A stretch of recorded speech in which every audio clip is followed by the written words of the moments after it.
Okay, hello everyone. Good evening, my name is Dewana Witt. I am the Sheriff of Hennepin County.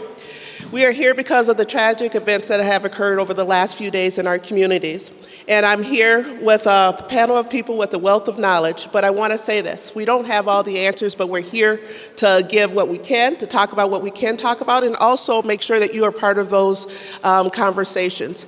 I know I fielded quite a few phone calls this weekend, which is kind of what led up to we need to bring the community together so that you can talk to us, talk at us, and let us know what it is that you're seeing and what your needs are, and also to give you the opportunity to ask us questions as well. So joining me here, we have Ward 7 Council Member Elizabeth Schaefer, Lieutenant Mike Hopkins, I'm going to turn back and forth, Assistant Minneapolis Police Chief Mark Klukow, 5th Precinct Inspector Ryan Kelly, John Frood representing the Mayor Fry's office, and we also have a staff from Councilmember Aisha Shugtai's office, as well as Ward 6 Councilmember Jamal Osman, right up here in the front. But again, I want to make sure that we have dialogue here. It's not just going to be us speaking. We want to give you that opportunity too to ask questions and see what we can do together as a community. With that being said, I'm going to pass it over to Councilmember Schaefer to speak for a moment. Sure. I'm going to be very brief. We have the experts with us, and I want you to hear directly from them that are out there collecting the data, that are doing the investigations, and that are trying to find out what went wrong in this situation. I'm Elizabeth Schaefer. For those of you that I have not met, I am the representative of Ward 7, whose ward actually boundaries all of these recent shootings, both with Ward 10, with the rain shooting, as well as Ward 6 with Councilmember Osman at 19th and Nick. This is serious. This is outrageous. This is not who we are. And so please hear me loud and clear.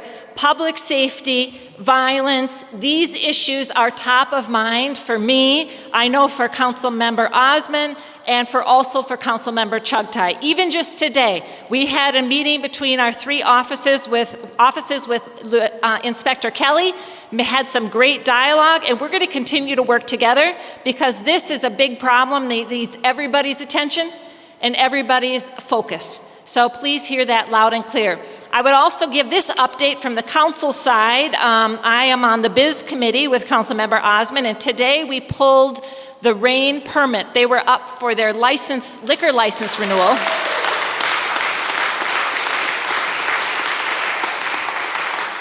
Coincidentally today, so we pulled that, allowing staff and regulatory staff at the city to take a second look at what's going on there and take a deeper dive into the 911 calls and 311 calls that have been sent in around that location. And I'm sure they will be working more closely with Inspector Kelly as that progresses. I wanted to give you that update. We are really leaning into community ideas, community voices around this, and we want to hear anything that you know about these cases as well. That's all I'm going to say, and pass it on to the team. Sure, Councilmember Osman, did you want to say anything? No, you good? I think Councilmember Schaefer covered it very well. Okay, thank you, sir. So I represent the Chief's office. I work as Assistant Chief of Operations. My name is Mark Klukow. Really, my job is to support Inspector Kelly, who I believe you've heard his voice before, and to give him as many tools and opportunities to bring your neighborhood back to where we know it can get to. Our mission's fairly simple and straightforward. It's to reduce violence, make sure that the neighborhoods do feel supported by your police department, and put our people in high numbers between criminals who would pull triggers and victims who would receive the bullets to become not only injured but murdered. And we're very upset about what's occurred in the last week. And frankly, I just want to make sure that it's known that your police department still isn't fully staffed, and we have a lot of officers working overtime. It's summertime. They're pulling themselves away. We're pulling them away from all of the things that they would like to do in the summer, and we're deploying them in high numbers into your neighborhoods. We have 34 of them working right now on a shift from 12 to 10, led by your inspector. On Friday, we will have another 27 we'll be putting into these neighborhoods. On Saturday afternoon, we do have a difficult time maintaining that staffing for several weeks in a row. So what we endeavored to do is work with our partners from Hennepin County Sheriff's Office and Sheriff Witt's team with Metropolitan Transit, with the Park Police, to make sure that we can introduce these criminals to the next layer of the criminal justice system, which is your city, your county, and your federal prosecutors, who decide what to do with the criminals after we arrest them. I know that Inspector Kelly would have some information related to the people we've recently arrested and could share some more specific numbers because he's been working today. So I would like to turn it over to an inspector, if you don't mind. Hello, everybody. For those of you that don't know me, I'm Inspector Ryan Kelly at the 5th Precinct. I took over the 5th Precinct in May with the retirement of Jim Novak. If many of you guys knew him, he's happy, he's fishing, he's doing great in his retirement. What I want to tell you right now is, if you haven't seen me out there, and you haven't seen my lieutenants, Lieutenant Schoonover and Alvarado out there, we are out there. We're out there every day with these officers. We're coming up with new plans, new ways to formulate ideas on how to combat a lot of these crimes, okay? And especially when it comes to these things such as the Rain shooting, the 19th and Nicollet shooting. How do we come to these conclusions? How do we come up with these ideas? Well, I'll tell you, it's not just me and my team that come up with these ideas. We've got people like Mike in the back. We talk with all of you guys. Maybe some of you guys have had meetings with me. Like Councilmember Schaefer said this morning, we had a very productive conversation. I get ideas from everybody, from you guys, from the people that live in these neighborhoods, from the council members, from the business owners, from the cops. Even the new cops have really good ideas. So one of my first roll calls I went to, I literally sat down and I asked them, what should we do about these problems? And I'm getting a lot of good ideas. So what that means is, anytime that you guys want to try to get together with us, any meetings that I can bring you guys in on, just as residents, it's very powerful for us to find out what's going on.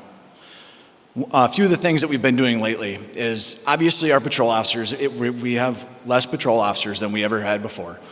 But what we're starting to do now is we're begging officers to come in, like the Assistant Chief said, on their time off, for instance, like today, and we were able to pull in those 34 officers, including myself, and we went out and we do these direct enforcement patrols. And these direct enforcement, I guess the best way to put it is, what do you want to say? Saturating the area. Saturated patrol, yeah, so we saturated. Just alone since noon today, when we first started, we've already had roughly about 10 in-custody arrests, about 12 citations issued, and we're not done. We're still going out. As soon as I get done with this meeting, I'm back in the patrol car and we're going back down there. So what does that mean for you guys? That means that you see a lot more officers on the street. It means that we have the data that proves that we have certain crimes being experienced at very specific locations. So these officers volunteer their time, we go out there and conduct a targeted enforcement, and we are generating a massive amount of arrests and citations being issued. So you might not see on every single day a patrol car going out and jumping out at 29th and Blaisdell or Lake and First or something to that effect. But just understand there's a lot of work that goes into these investigations. Our community response team spends hours and hours going through video and evidence and everything else before they get a very good case locked in, and then we can go out there and actually arrest these individuals. I'm sure that makes sense to a lot of people, but again, that's not to say that our patrol officers aren't responding to calls for service when someone calls 911. It's just sometimes it does take a little bit longer for them to get there based on the amount of calls that these guys are answering. We have a metric that we've been kind of measuring over the last year. It's our response times. And the 5th Precinct has still been either number one or number 2 in our response times. Most of our priority 1 calls, so somebody calling for help, it's a domestic, it could be some sort of violent crime, a robbery, we're still sitting below 7 minutes for a response time. So even though it might not seem that way, these officers are out, they're getting to these calls fast, and actually our call time overall over the last year has decreased significantly from 2025 into this year. So I do want you guys to have a little bit of comfort in that these priority 1 calls are being answered in a very timely manner. And that, again, is typically 6 or 7 cops working, where before we used to have 11 or 12 cops working. So that's kind of what we're looking at right now. I'm not sure if it's a good time to open up for questions or... I want to add a couple things before we do that. Sure. And as a reminder, there are people going around asking for your questions on cards. I want to bring up, as you heard, short staff in PD. I would say for the sheriff's office, we're not fully staffed, But I would also argue that our authorized numbers are not enough for what we're seeing today to be a countywide agency. So those are some of the discussions that we're having. I know that I've been pushed asking, how much time are we spending in Minneapolis? Well, last time I checked, Minneapolis was in Hennepin County, so as much time as wherever the crime leads us, that's where we're going to be. But I want to talk about tools. When we do not have the numbers that we need, we do rely on tools to help us. Data, that's big. Cameras, that's another big one. All of those things that help us get to people who are terrorizing our communities on a daily basis. I want to bring up just a recent example this weekend where one of our patrol deputies made one of those stops based off of no seatbelts, because that is still a crime in Minnesota. You must wear your seatbelt, and a broken taillight. In that car were 5 people, 3 juveniles, 2 adults, 5 guns. 5 guns. We just learned tonight that one of those guns are connected to 2 murders in Minneapolis. These are resources, these are tools that we as law enforcement need, and we need to continue to do it to keep people safe. And when we're asking for support to do our jobs with good policing, I will put emphasis on that, good policing, these are the things where community needs to advocate. What is it that you want from your law enforcement agencies? Because I'm gonna be honest, what I'm hearing from are a lot of the naysayers. And I'm not hearing a lot from the support. I'm sorry, I'm not going to sugarcoat it for anyone. That's just the truth of the matter. We have people that have bad intentions in our communities. I oversee the largest jail in the state, and we're overpopulated in the jail. 85% of the people that are in that jail are there for felony violent offenses. We really need to talk about the reality of what the state of Hennepin County is in when it comes to public safety. And when I'm talking about public safety, I'm talking specifically law enforcement. Yes, we need services for victims. Victims should be the priority. But if they're already a victim, that means we prevented something from happening. We need to be on the front end of things, and resources are one of the things that's going to help. Our collaborating with one another is going to help. With that said, I want to bring up Lieutenant Hopkins, who oversees our Criminal Intelligence Division, just to speak a few moments on what kind of things, as far as the technology part of things, that do help us come to quicker resolutions when it comes to crimes in our communities. All right, good evening, everyone. Like the sheriff said, Lieutenant Mike Hopkins, I oversee our Criminal Intelligence Division. So we work hand in hand with Minneapolis, our CISA, Criminal Information Sharing and Analysis Unit, work hand in hand with them on incidents like this past weekend, or any run-of-the-mill crime up to the most serious level of crimes in Hennepin County and beyond. But those tools, those partnerships are what crucial for our division to assist Minneapolis or any other agency. Like, we rely on these law enforcement databases, the newest technologies, video surveillance, especially in today's age where a lot of people need to see that. We need to get that documented on photographs or on video. So I'm here to represent the people behind the scenes of these investigations that do tremendous work. They are there to respond to any incident, and we're always ready and willing to assist Minneapolis or any other agency in Hennepin County and beyond. Hi, I'm Jacob. I'm a staff person for Sheriff Witt, and I'm just going to be trying to get as many questions to these subject matter experts as possible today.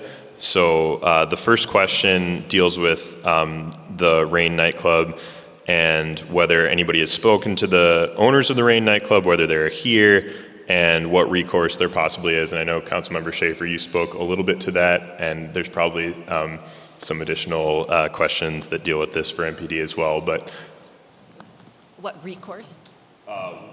what conversations have been had with the Rain owners and what possibly can be done specifically? Yeah, I have not had any conversations with the Rain owner as of yet, still trying to get that done. We did what we could today as far as holding the license, the liquor license. They can continue to serve unless that is revoked or changed, so it's not a lot of immediate impact. but it does signal that we have some questions, and city staff will be following up with them, and hopefully as myself as well. But Inspector, have you talked to the rain folks yet? If somebody has a card over there, just hold it up high so that they can see you. Sorry. Okay, nope, you're good. So yeah, if you have a card, just hold it up high. So with the Rain nightclub, along with all of the other stakeholders in Uptown, my first immediate thought was, well, I should just go down there and talk to the Rain nightclub, right? That would make total sense. But then I started thinking more broad. So Thursday at noon, I have a meeting with as many of the Uptown businesses, so the bars, the nightclubs, as possible. And I think I'm up to 8 different owners that are going to be coming on Thursday. It can't be just focusing, and I know, the council member had talked about the liquor license and things like that with Rain. Understand that this could have happened at any one of our nightclubs. It could have happened at any of the bars. So this is a great way to go about the immediate problem, but what we need to do is come up with a long-term solution on what are we going to do specifically with Uptown, and how are we going to prevent something like this from happening. I've got a few ideas, but like I said, I'm probably not the smartest person, especially in this room, so I want to bring in everybody and hear what their thoughts are and how they think that we should be able to manage not only those crowds at the end of bar close, but the traffic conditions, the violence that could happen. And downtown, we do a fantastic job. Uptown, we used to have a way where we used to block off roads and everything else. We just haven't had the staffing in order to do that. So now we're thinking of new ways to accomplish the same goal with basically half the amount of people. And again, I'm hoping that after Thursday, so for Friday, Saturday, this next weekend, we're gonna have a brand new plan in place, if that answers that person's question. I don't know who I'm handing it. Oh, sorry. Thank you. I believe this might be for John and Assistant Chief Klukow, but I'm not 100% sure, so whoever wants it. How do cameras, other technology, ShotSpotter, when will they finally be deployed here? How do they come into play for preventing these things or responding to them more quickly? Sure. So we don't have ShotSpotter in this area. I think the question knows that, whoever asked that. We do have cameras, though. We have milestone cameras. They're pole cameras that are around Uptown. We probably could use a few more. And then we have trailered cameras that you may see every once in a while in places where we have trouble, especially over at 19th and Nicollet, which is, of course, where a couple of the shootings have happened recently. And how do they play? We have personnel that, especially when Uptown is activated on a Friday and a Saturday night, when the young people are all here trying to dance and she has a card. And have a drink or two with their friends, we activate those cameras by having someone, usually it's a light duty person, someone who can't wear the uniform and go outside, and they'll monitor for criminal activity and have a radio and communicate with the people that are on the ground, that are at posts, likely where Inspector Kelly wants them, and sort of triangulate where the problem, if someone's coming in. And we've done this downtown for several years with success that Inspector alluded to, but we will catch young men putting hoods on and their balaclavas up and literally going into their car and picking out their guns and putting them in their waistbands. That's what the cameras do for us. We've captured that many times downtown, and then we'll triangulate an arrest on those people before they can shoot someone. John, you wanted to add anything? Thank you, Assistant Chief. Hi, everyone. My name is John Frood. I am the mayor's lead policy aide on public safety issues. In his office, I've been in this role for about 4 years now. I'm working for the city for 9. The question was about ShotSpotter and when will that come to the area. The mayor has put forward proposals to expand ShotSpotter to greater parts of the city, both in 2024 and then earlier this year. That has been rejected both times. And in fact, on both times, it was proposal was actually to remove ShotSpotter as a tool across the city writ large, and we were able to negotiate a status quo, so no expansion, but the continuation of the contract as is. So as the sheriff was talking about around tools and the support around tools, We do regularly have people who come out to say this is not a tool we want in our community, this is not a tool that we want in our neighborhoods, and that voice is dramatically louder than those that come out, and very few actually come out and say that they want these tools. So as we work to try to as we try to expand those in future years, because we will continue to attempt to do so, anyone who can come out and speak in favor of these as tools that can help us catch perpetrators or help us with response times to get folks out quicker, because we have an activation when a shot is fired, that rings in our 911 system far sooner than somebody who makes a phone call. So.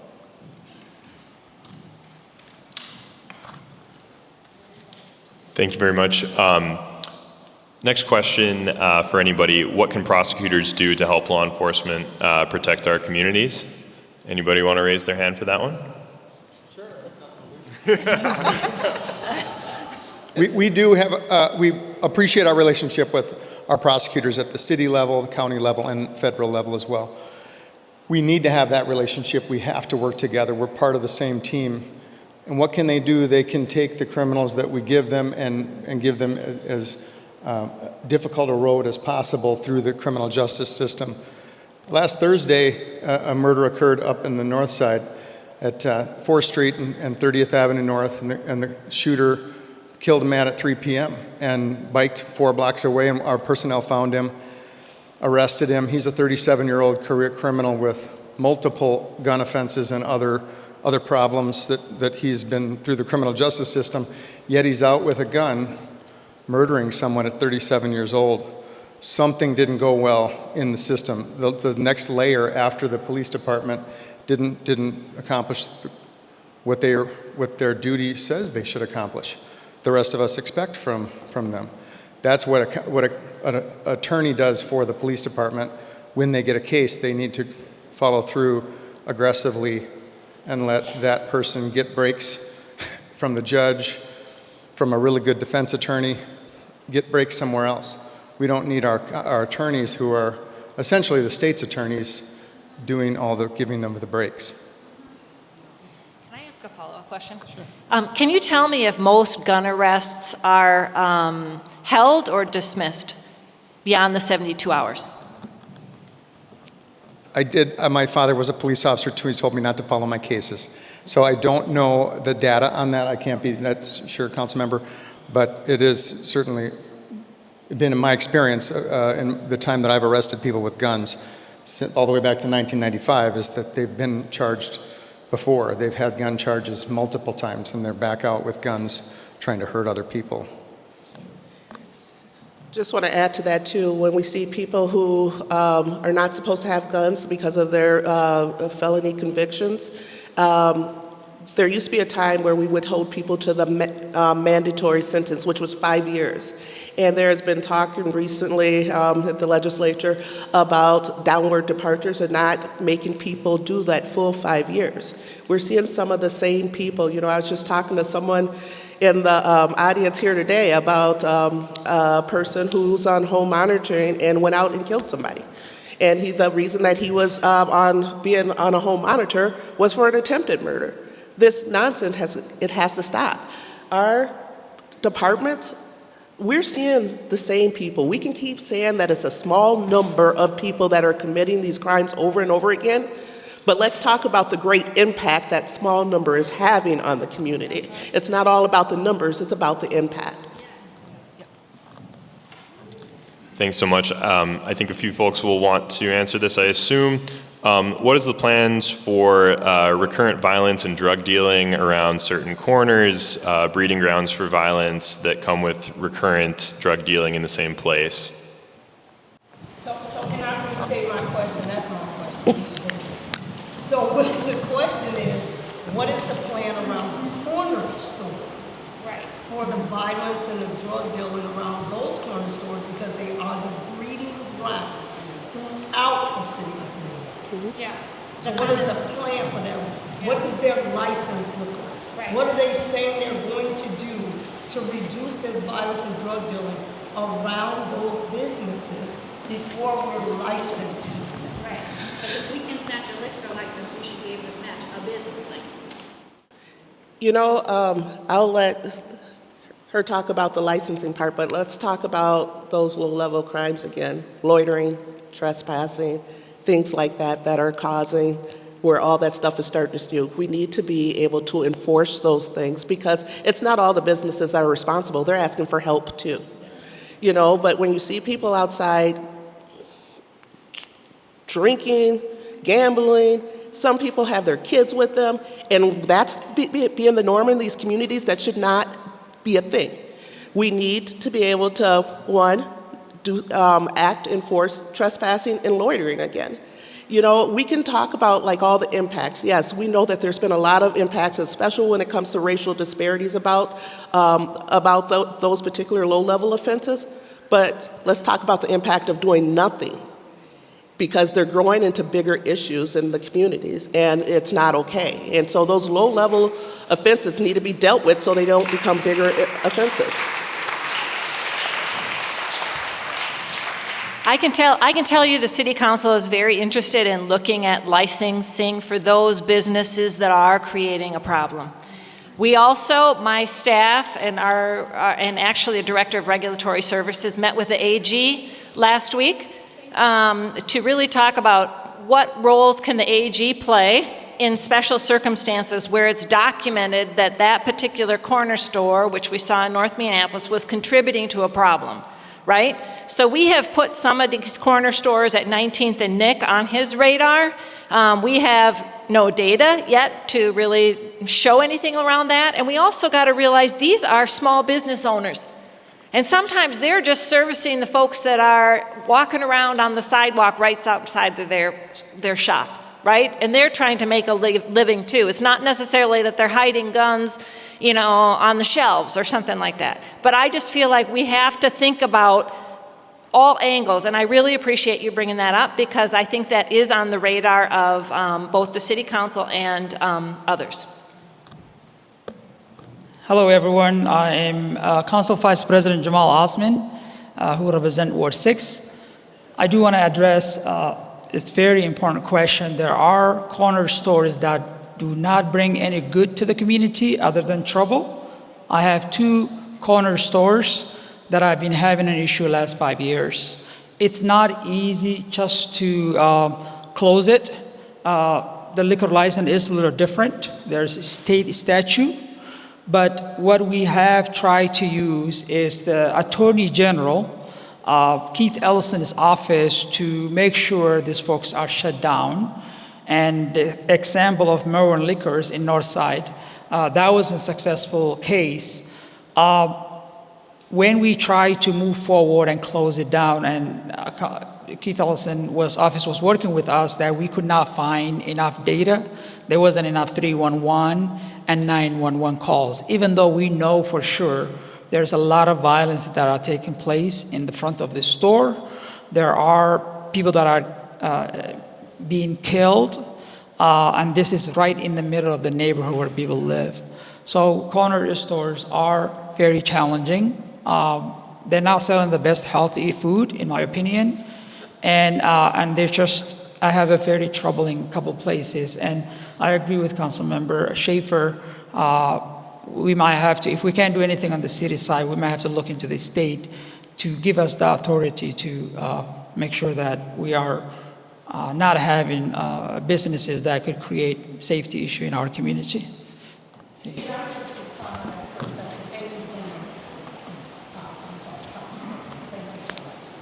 One of the things that helped us at the liquor store and working at and the gas station that's historically known as murders was Inspector Charlie Adams. The cameras around that captured all of the drug dealing, the shootings, the fights. He put cameras right on it. So he did have documentation, whether it was 311 or 911 calls. Black bodies were dying in these 2 locations for decades, and the city took no action. So I agree with you, and I thank you for calling in the Attorney General.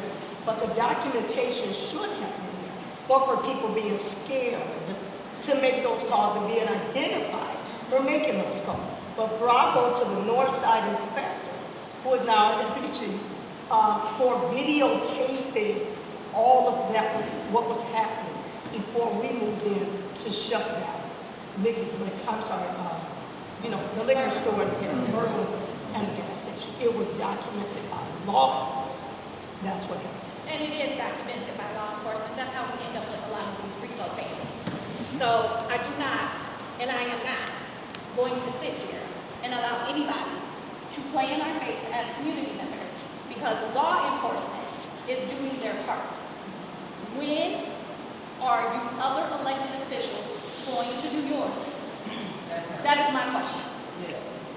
Because it's our children that are dying. It is us that is having to work these funerals. But it's also us. That is killing one another. That's on us. We got to face reality. We started asking the question back in February. What is the summer safety plan? We were never given one. Not by City Council Soren, not by the 13 body City Council. That is not acceptable to any community. And every single weekend since summer has started, we have seen bodies drop. You have got to be tired. You don't get to unsee what you saw. Start working together. It is hurting us. We should not be in this type of environment for this type of mass shooting. Our bodies hold on to trauma. We are 1 month away from Annunciation.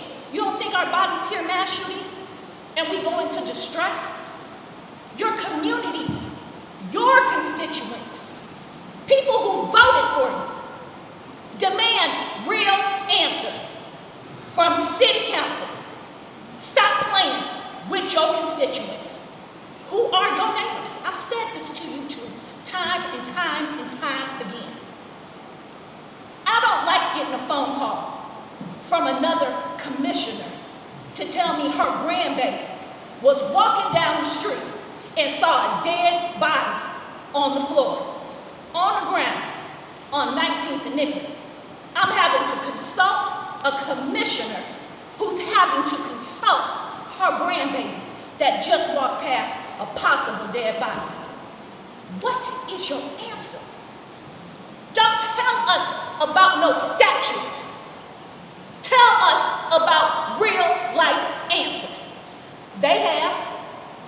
Law enforcement has. What is your answers? What is you doing? That's your job. That's your job. Not telling the mayor you don't want somebody in the job. Your job is to protect us and keep us safe so our children can walk to a corner store. That's your job. Ma'am, what was your name again? My name is Bridget. Bridget? Nice to meet you. We work together. So it takes a lot of courage, and I can see it right now in your face, and fantastic words, and I know that a lot of the people here feel the exact same way that you do. Here's what I can tell you.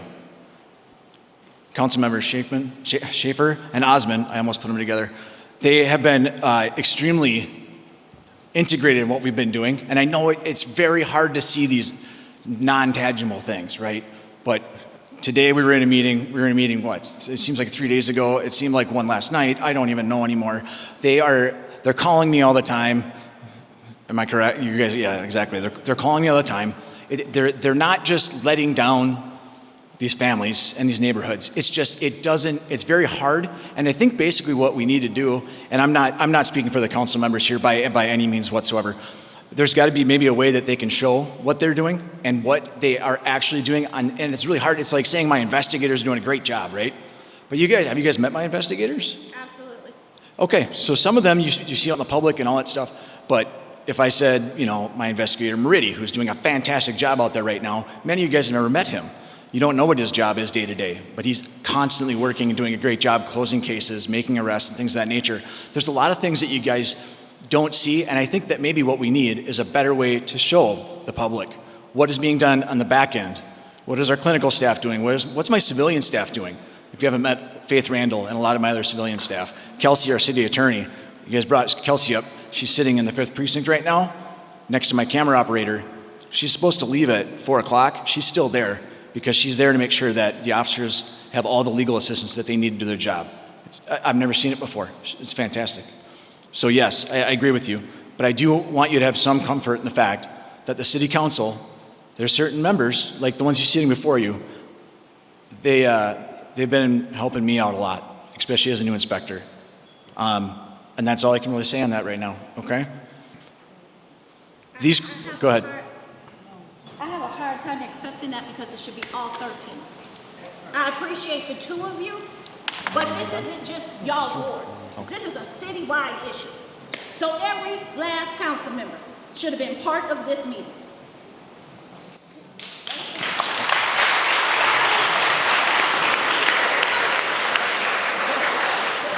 I'm gonna tell you what the back of my shirt says.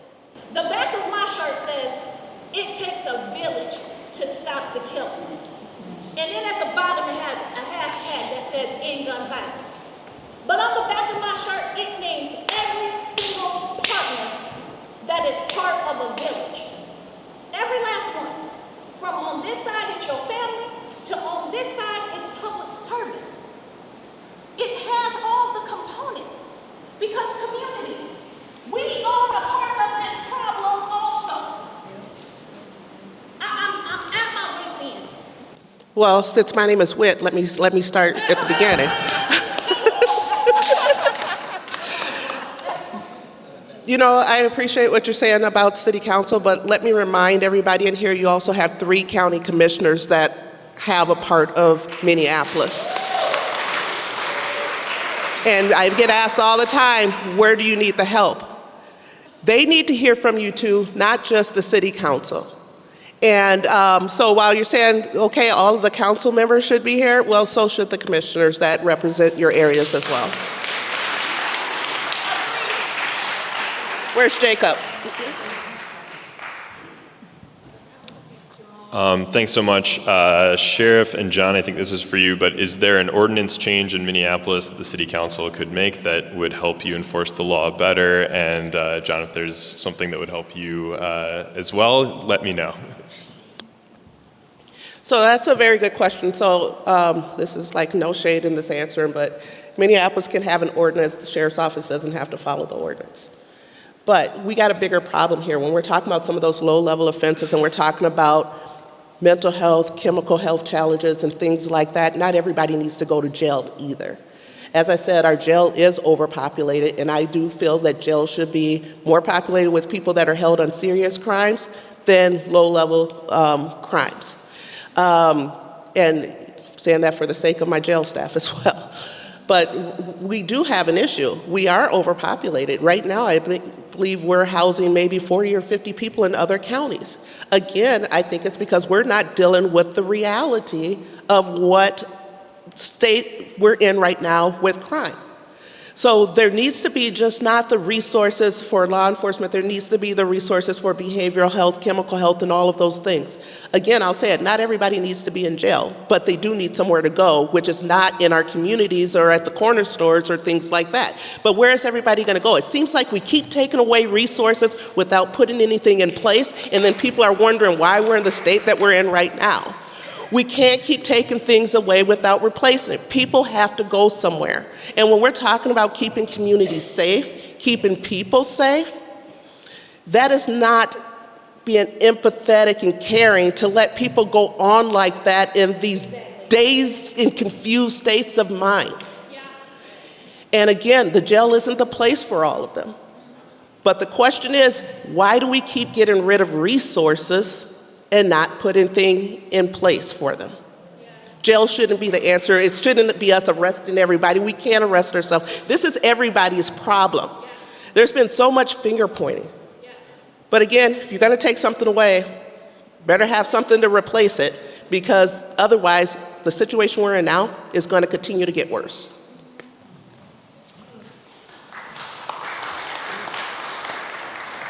Thank you, Sheriff. I don't know about an ordinance change, but I'll tell you what would help right now: more police officers. So one of the things that keeps and deputies. One of the things that keeps me up at night, especially as we're talking about summer safety planning, especially as we're talking and listening to the Inspector Kelly here talk about how are we able to flood the zones, how are we able to stand up units that are able to tackle this on a more either permanent, long-term basis. The number one thing that they come to our office with is, hey, can we post more overtime to get officers to come and say work from noon to 10 p.m. Sunday through Thursday, which is something we worked through earlier before the summer started in these rapid zones to go to these areas that are become hot spots. But what then has to happen is the inspector has to post those positions, those overtime shifts, and our officers who are already low staffed, we're down, 200 officers than we were 5 years ago, which at one point was down 300 officers than where we were before that. They have lives, they have wellness and health that they have to take care of as well, and they can only work so many hours in a week. And so when these postings go up for those overtime shifts, some of them go unfilled. And that's not for a lack of resources that we're trying to dedicate to it, it's a lack of people.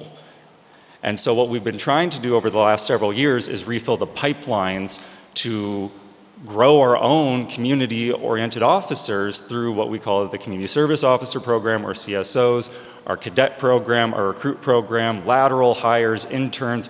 We have flooded the recruitment pipeline with as many resources as we possibly can. We've done a recruit campaign back in 2023 and 2024, and we've seen those applications go up, and it's great that we're seeing that investment and interest pay off. But these are folks that are getting interested at like the 18-year-old level. They still got to go to college. We still got to hold their hands as they make it through that pipeline. And so while we're seeing the fruit bear from that, and hopefully we'll be in the 700 range this time next year, we still need more than that. Because once we get back to the 700, 800, we're still going to be one of the lowest per capita cities in the country. So we need to keep that investment rolling. And that's something that I can speak very candidly that the mayor is very interested in keeping going. One thing I'll just quickly add that came up as an idea today in our meeting is really the 3rd precinct and the 5th precinct share a CERT team. What that is a community response team. And we really need as council members to begin to advocate for a CERT team in each of the precincts so they don't need to be shared. Basically what a community response team does, the 4th precinct has one, downtown has one, especially after Operation Metro Surge and all of the trauma that we have experienced in 3rd and 5th, these teams are targeted to be sent to hot spots. And they're full-time staff. They're not running, they're not targeted for this particular emergency. They're embedded with the precinct, and they are targeting hot spots as they move and grow and spread throughout the precinct. And they're their own unit that does investigation, that does maybe, arrests, really trying to target that hot spot in a strategic way. And so my hope is that we can really talk with the mayor, talk with the funding as we come through here. Is this maybe is not necessarily more funding, but rearranging of funding to make sure that we have a targeted, strong team for the 5th precinct and the 3rd precinct, because these incidences, we're showing the need. The data is supporting it. Can I just add something to that Yep. too? Sorry, Jacob. So there's that one word, that B word, budget. We're in church, people think, right? Budgets. We have that profession where we can't say, oh, you know what, we only have $5 left in the budget, so we can't come and service you. We have to show up regardless. We have that job where we do not get to say, we're going to shut down the department at 8 p.m. See you at 6. And I know that that's just been a heavy topic, and everybody should be concerned about it. But we also got to take into perspective that usually when we're responding to something, it's because something has happened, and we don't have the option of saying we're not sending anyone. I want you to just try to imagine what our world would be like if we said we can't respond because we have no money. It's not an option. As one of our previous presidents said, show me your budget and I'll show you your priorities. Is public safety a priority? And that is the real reality that we need to be talking about. Thank you. Where's Jacob? Thanks. I have 3 questions related to gangs, and they're basically, Are there recent shootings related to gang activity? What is the plan for gangs? Would it be beneficial to have some type of gang summit? AC? Sure. We're not ready to go into the details on these recent shootings to talk about gang affiliation. It's just where our investigation is. So that's the end of that answer. The next one would be, what are we doing about gangs? Gangs are different than they were in the past. I think than maybe sometimes we imagine them. They're more of a clique element. They're a group of usually mostly young men, although women are involved in them. And our CERT teams, the council member referenced, those men and women that work on our CERT teams are intimately knowledgeable about who affiliates with who hangs out with who. We could call them a gang in the old style way. They would wear a red scarf, or the Crips and the Bloods and all that stuff. We could go there, but that's not how it works anymore. It's more of a group of people that have loose affiliations, and they'll do crime for the benefit of each other. Is there a third part of that question? Another element of the gang, I think. Do you have something to add? Yeah, I'll just add something briefly. So that's part of what our intelligence analysts do. They work with MPD. A lot of them have been around for a long time. They know the affiliations. They know who is feuding. They know a lot of these people just by name and digging into the databases of previous arrests or law enforcement contacts. So our analysts are there helping out too with MPD and our deputies as well.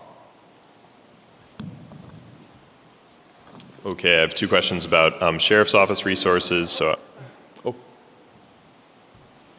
Nobody wants you to talk, Jacob. That's okay. He's talked enough. I also wanted to just take the opportunity to shout out another program that we have at the city that both MPD, the Sheriff's Office, and our Neighborhood Safety Department, who couldn't be here tonight, so they handled our alternatives to public safety models. So if you hear violence interrupters, community ambassadors, that is their group, but one of their less unsung programs is called Group Violence Intervention, or GVI, or the youth program, YGVI. So everyone up here is involved in this to some degree, whereas the intel analysts identify who these group involved individuals are, we do these check-ins with them. So you have individuals that are contracted with us who will go out, they will do these, I can't remember what the specific term is, but they're meeting with them and they're encouraging, check-ins, yep. And they're encouraging them to essentially come to these meetings where we have law enforcement there with service providers, where we offer them essentially two paths. Think of it like the Scared Straight program, if you remember that from TV way back. You have this hand, which will give you all the resources you need, will help you relocate, will help you with a diversion program, will help you with resources you need to exit this group involvement activity. Or we have the law enforcement arm here, and we are ready to press charges, or you will be caught up in this criminal justice program, and you will end up in jail. And so we try to both do that proactive gang response that MPD and our law enforcement officers are doing on a daily basis, and then we have this second hand that is trying to off-ramp these people into a better life at the same time. We do have, if Mon could raise her hand, Mon in the back, if you could just raise your hand. Mon is with the Office of Community Safety and really has been taking a lot of data around the community safety ambassadors that are coming to Uptown this November. And so I just wanted to point out to the community, if you would like to speak with her, she's here. Do those groups work at night? Was a question that I got. Violence interrupter groups. Mon, would you like to answer that? Do they work at night?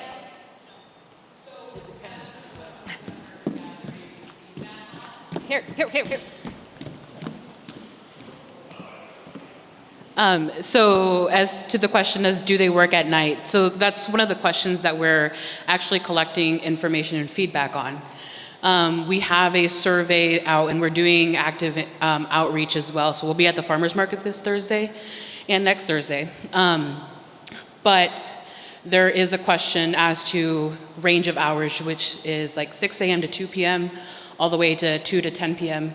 And another option if you have hours that are not within those time frames. So. Great, thank you.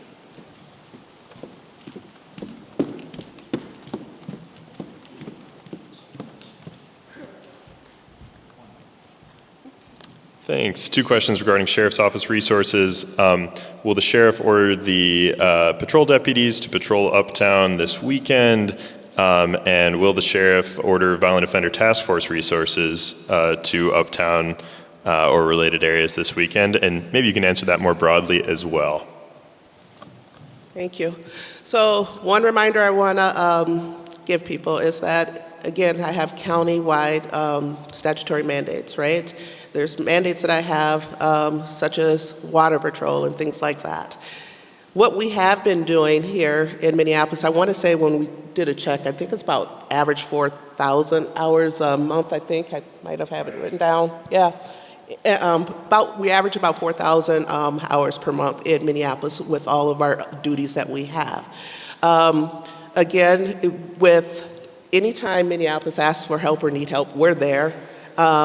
We do have what we call the impact team that focuses on hotspot areas, if you will, which is oftentimes in Minneapolis, just about all the time in Minneapolis. We also have our violent offender task force that does details with Minneapolis in the city. So we are helping out as much as we can. Again, I do not believe that what my authorized numbers are good enough anymore for everything that we're seeing. So I'm having those conversations about increase our staffing through staffing studies. We know that we've had 2 independent staffing studies, one done for our 911 dispatch center, which recommended we have more telecommunicators and supervisors. We also had one of the jail, which also came back saying that we need at least 60 more detention deputies in the jail. I have asked county administration to allow us to have a staffing study done for the entire agency. I don't have the specific areas right now, but this is what I will tell you. There are certain responses that the Sheriff's Office had this year. Our total numbers year to date have already exceeded our numbers for all of last year in certain areas.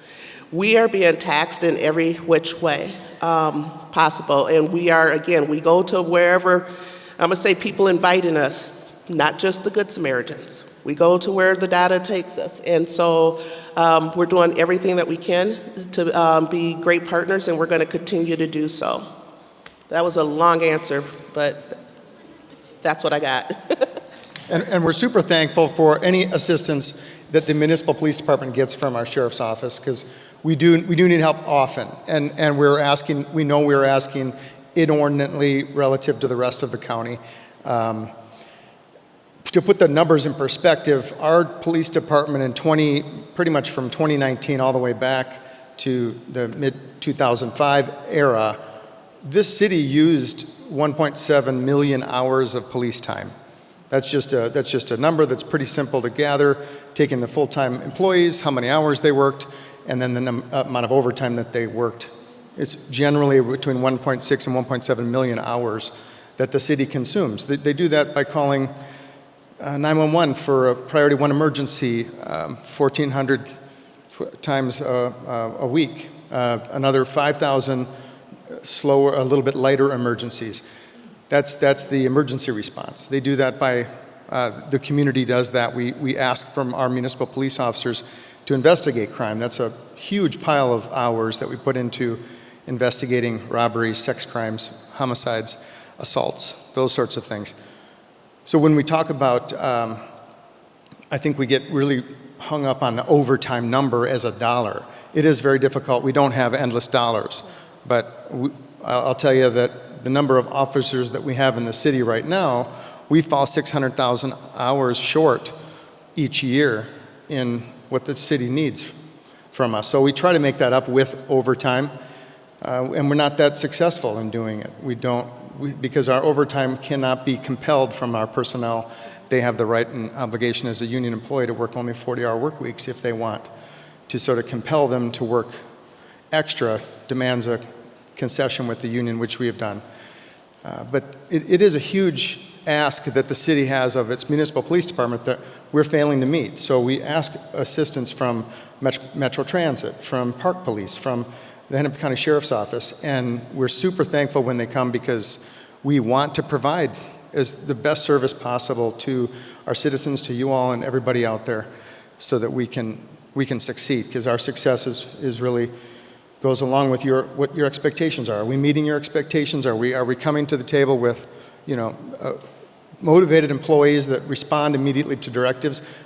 I'll tell you that I've been around for 31 years, and this is probably the best crew I've worked with. And there's only 600 of us, but they're pretty amazing people, the men and women.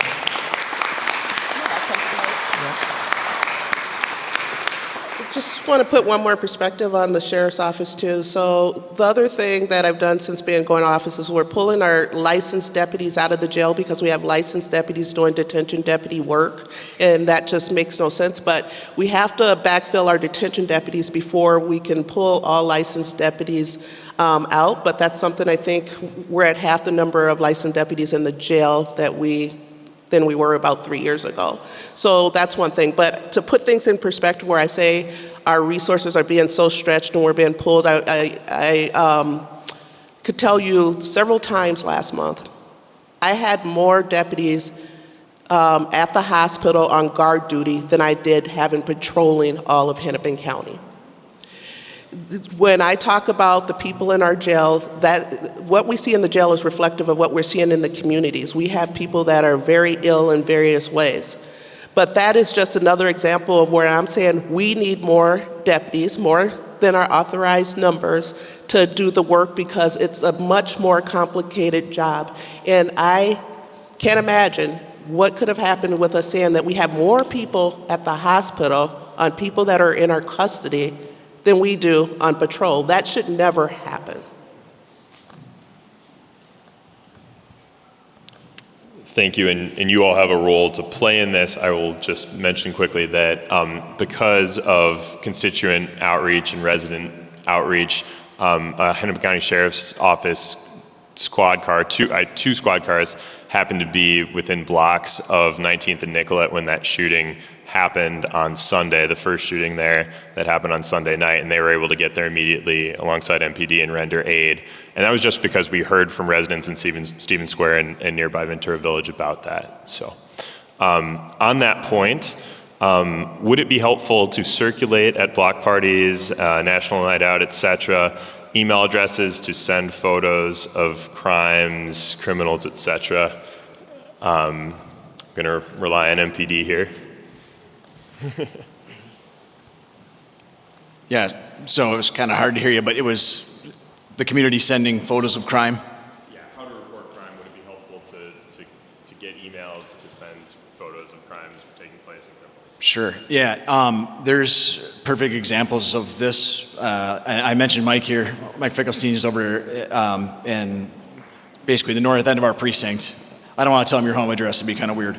But we're in a lot of communication with a lot of these business owners and residents that do this on a weekly, daily basis. And it's just as simple as you can email myself, you can email our crime prevention specialist, Faith Randall, and all those contacts are available. You can either get with me or even just go on the Minneapolis 5th Precinct website. You guys, like I said at the very beginning of this entire conversation, this is really all of us together working together. And if you ever feel like you're not included, you just got to reach out, okay? Because I'm willing to work with everybody. Everybody here has a special talent. Everybody has different crimes that exist around their homes. You just got to reach out, and I guarantee you that we'll be able to work together, all right? There's a lot of us that want to work with the community members and the business owners. We just got to do it, all right? That's what I'll say to that. So thank you for all that you guys do. You guys are fantastic. Thank you. And there are a couple more questions that we have time for, and two of them relate to proactive policing. So are there officers that walk neighborhood beats, and what is the ability for proactive policing in Minneapolis right now? Yeah, of course. So are there officers that walk neighborhood beats in Minneapolis, and what is the capacity to do proactive policing in Minneapolis right now? And I assume it has to do with staffing, but I'll let you answer it. Yeah, I missed that second question, sir. But the walking beats, we did put, and it was my doing, and I get blamed a lot by my colleagues for this. But there are about 240 officers who can put this costume on and go out and serve the public. But generally, their job doesn't include that, and that's the people that work in the crime lab, the people that work at training, the people that investigate homicides, all the way up through the people that work in the chief's office, myself. And we're not going to 911 calls on a day. It's not part of our job. Those 240 officers were obligated this year to give us what we call chief's beats. So they're to go to these 8 selected neighborhoods that are given to us by our analysts using a model that includes where violence is most prevalent, as well as getting the inspectors and the SMEs from the neighborhoods to advise where we need those officers to be. I think last Saturday was my deal, and I got sent up to the east side for the 2nd precinct beat, and I walked with the mayor's driver, Sergeant Jadal. We walked around the neighborhoods, and we put a ton of blocks on our feet, and we were just 2 of the 30 that were on that night. You'll see them out here. You'll see them walk in on Friday night and Saturday night, and they go from 6 p.m. to midnight, and then they go into these posts that you'll definitely see in Uptown from midnight until the bars close, until things are safe here. We keep them a little bit longer than their shift, so they don't like that either. But so you're imagining these people are Monday through Friday daytime workers who are obligated to come on Friday and Saturday nights and do chief's beats. Sarge, you remember this Lisa was my sergeant back in the day when we got this idea from the 90s. They did this with the people back then. So that's the footbeat answer. And I think, can you repeat that again, the other question in there? Proactive policing. What's our capacity? Oh, for proactive policing. So reactive policing is responding to 911 calls and going to what the community asks us to do. Proactive policing is an officer discovering something that needs to be addressed and just seeing it with their own eyes and pulling people over, pulling cars over. We don't have the capacity to do that in large numbers, but we do have the CERT teams, the community response teams, they do most of that.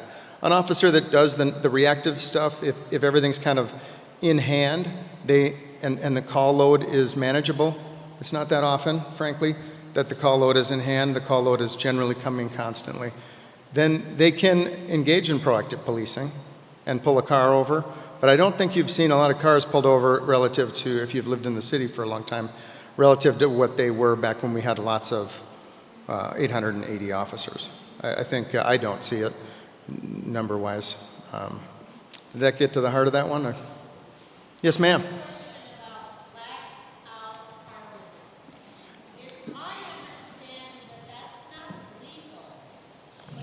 Tint on windows. The question relates full tint on the windows.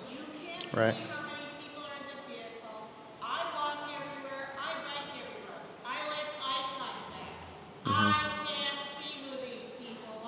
It is against the law to have your front windows. Oh, good question. Mm-hmm. And we did used to pull those cars over quite a bit, but equipment violations are no longer something that the municipal police officers are allowed to do. The sheriff's people can do that because they're not held to that standard. Yeah. Well,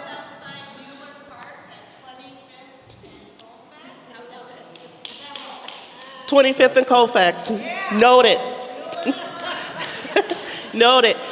But yes, it is still illegal. And again, I brought up the perfect example about a traffic stop that resulted in all of those guns. Again, we have to be able to have the tools, and as long as the statute says that we should be able to do things, then we should be able to do them. But we would still pull over for that. It's interesting because when we think of just about different agencies, every agency has their own policies as to what they will and will not do for certain things like that. But rest assured, 25th and Colfax is noted by our analysts over there.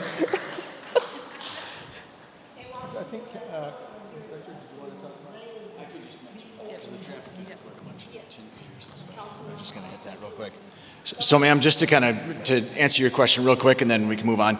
Our traffic unit is in charge of the training that's required in order to do the tint meter and actually charge that crime. They just ordered a bunch of tint meters for our patrol officers, and they're going to put those patrol officers through the required training in order to do something about that. So I know it hasn't been historically in the past couple of years. it just came down to getting the officers trained and getting the right equipment in order to do that. But that is actually in the works as we speak.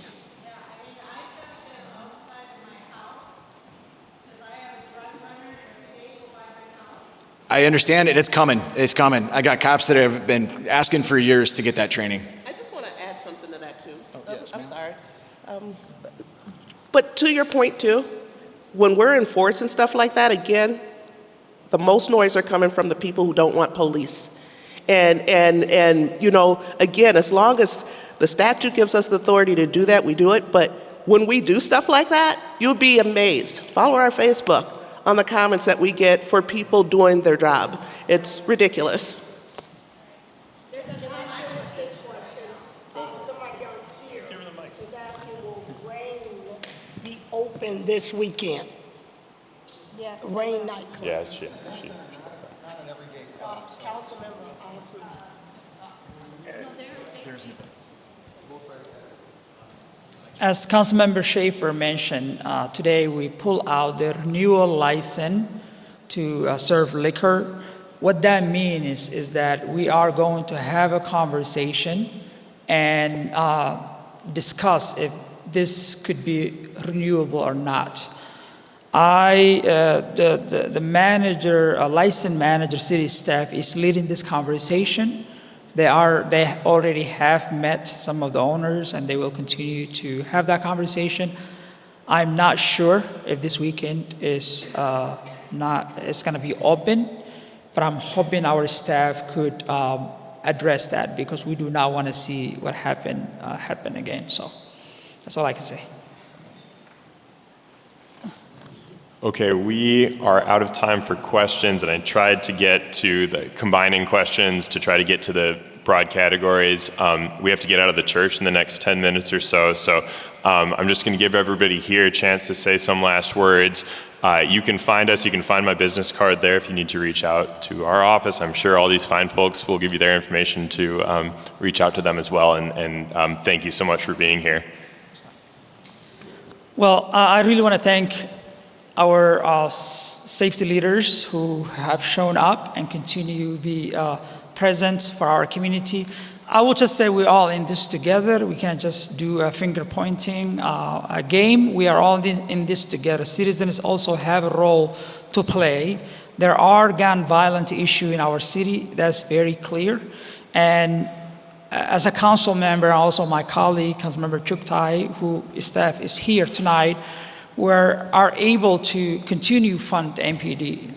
Myself, I have invited MPD leaders to do a recruitment, which they recruited in Cedar Riverside area, police officers. We continue to recruit more officers as we go on. And we gotta make sure that, everybody's in this. At the same time, there are community members who are struggling, who are dealing with homelessness, addiction issue, and those also need resources too as well. As we tackle this issue, I would encourage you all to call 911, use 311, and continue to report and work with our officers. And as elected officials, we're also responsible to funding the police, which we have funded ever since. I've been here 2020. We will continue to fund resources that's needed, and multiple agencies is very, very important. The Sheriff's Office, Park Board, Metro Transit are also important to play a good role to keep our community safe. So thank you. I just want to say that, we're not customer facing, my division, but we are working tremendously hard behind the scenes, helping out the Sheriff's Office, MPD, any other agency that needs our assistance, and our analysts are amazing at what they do. They solve many crimes behind the computer screen and working with their network of officers and deputies. I just want to bring up another program that our division runs. It's called Hennepin County Sheriff's Office SHIELD program. It's a public-private sector partnership where we have a website and different programs within that website, but one of them is the Fusus camera sharing system. So if there's any businesses out there that are interested in sharing their typically exterior, public-facing cameras with the Sheriff's Office, that gives us the ability to pull up those cameras in real time during an active incident. And then depending on what settings you have for those cameras, rewind certain footage, and then we have a contact for that as well to request that information. But we have analysts that do a lot of the real-time crime center type work, where they hear a call on the radio and they're pulling up cameras, they're pulling up databases, all the other tools we have. So the more cameras we have, the wider net and network of cameras we have, the more effective we can be at our job as an intelligence division. Thank you. Thank you, everyone, for coming out. I guess I'll say two things. Number one, I would encourage you to pay attention to the public safety policy issues that come before the City Council. We need your attention. If you're not, one way that you can find out adjacently, I don't always cover it all the time, but if you're not signed up for my newsletter, Ward 7 newsletter, I'd encourage you to go to the Ward 7 website on the city there and sign up. And if you like specifically around a certain issue, please reach out to our office. We're happy to keep you up to speed on what some of those specific policy issues are. But we need your voice, and we need your engagement and your advocacy. Secondly, I would say thank you for being here. I see so many faces within this audience that are already going above and beyond helping their community. And I just want to say thank you for whatever role you play, whether it's media, whether it's business, whether it's neighborhood groups, whether it's just on your neighborhood boards. I just want to say thank you. And in closing, I'd like you to just point out one person here tonight, and hopefully he won't get upset at me, but Adam Schneider is here. If you could just raise your hand. He is on the Stevens Square Community Organization Board, and I think we'd like to give him a round of applause.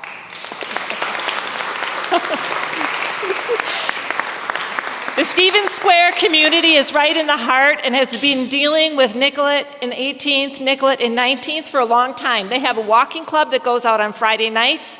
They need our encouragement. So I just want you to say thank you to him and thanks for everybody for being here. A round of applause. Come on. No, I echo that. Thank you all for being here, and thank you for asking us the questions. And I'm really grateful for everybody that's up here that's willing to talk about it. You know, as I say, law enforcement is held to a higher standard. That is true. But what that does not equate to is having no standards in the community.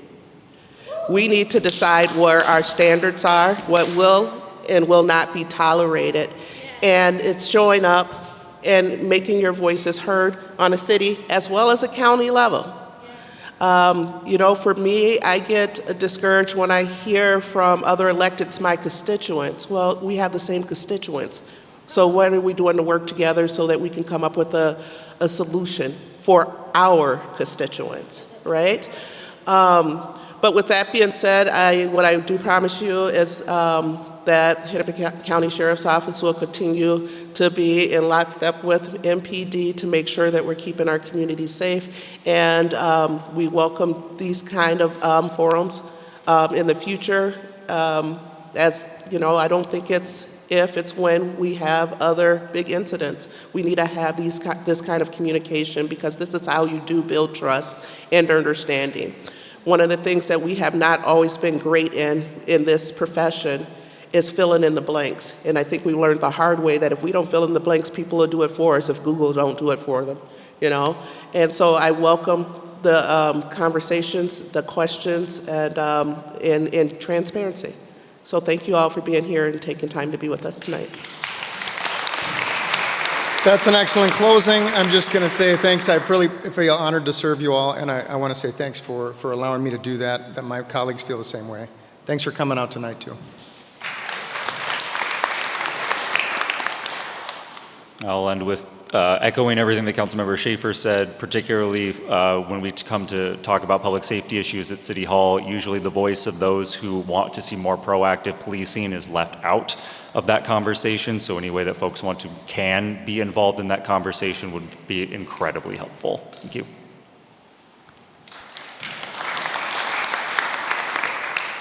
And I'll close up here. Again, a lot of the officers that you guys meet on the street started after 2020, 2021. So they're newer officers. I'd say about 75% of my officers started after 2021. I'm a strong believer in community policing and being a part of these communities. Please, I know it's hard sometimes, but if you ever see them out there, just say hi. Thank them for showing up, and I want to thank you for being a part of public safety by calling 911. I don't know if you heard that, but thank you for calling 911. You guys help us out so much in doing our jobs. Please don't stop, and again, I thank you all.